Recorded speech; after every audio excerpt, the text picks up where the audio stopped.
Hello my beautiful friends, welcome back to my channel Decor and DIY with Anita. Guys, I'm outside and it's cold, okay? The time has changed already here in New York. It's getting really chilly, but we have to do what we have to do, right?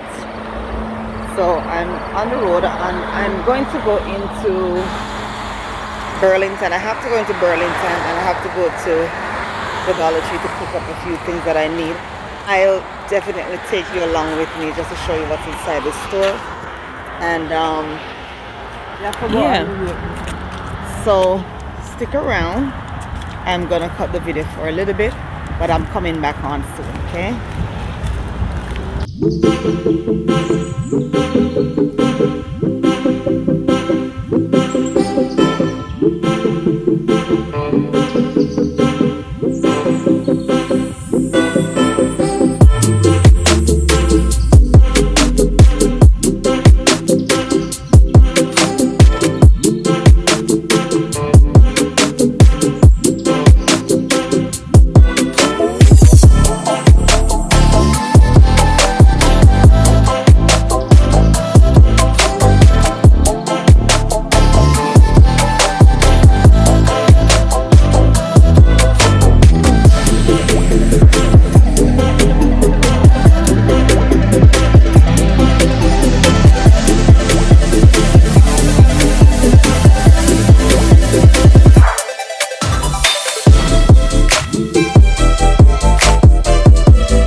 So my friends, thank you so much for watching. These planter stands are absolutely beautiful. This is Burlington, you guys, and they have these cute planter stand for only $18.99 for this big one. You'll see the price, and the other one was $16.99, I believe. Absolutely beautiful. My friends, thank you for watching. Until next time, be blessed and be creative. I'll catch you in the next video.